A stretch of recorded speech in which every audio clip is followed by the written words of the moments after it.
Párizsba tegnap beszökött az ősz. Szent Mihály útján suhant nesztelen. Kánikulában, halklombok alatt, s találkozott velem.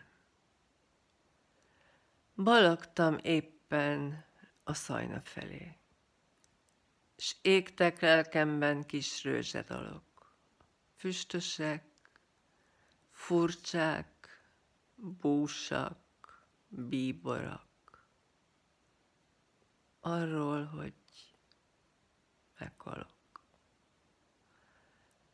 Elért az ősz, és súgott valamit. Szent Mihály útja beleremegett. Zöm, zöm.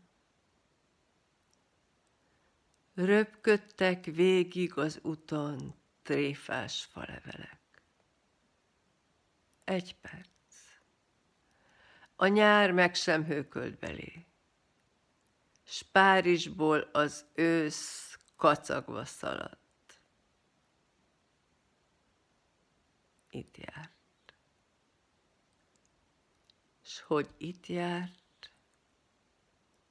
én tudom csupán, nyögő lombok alatt.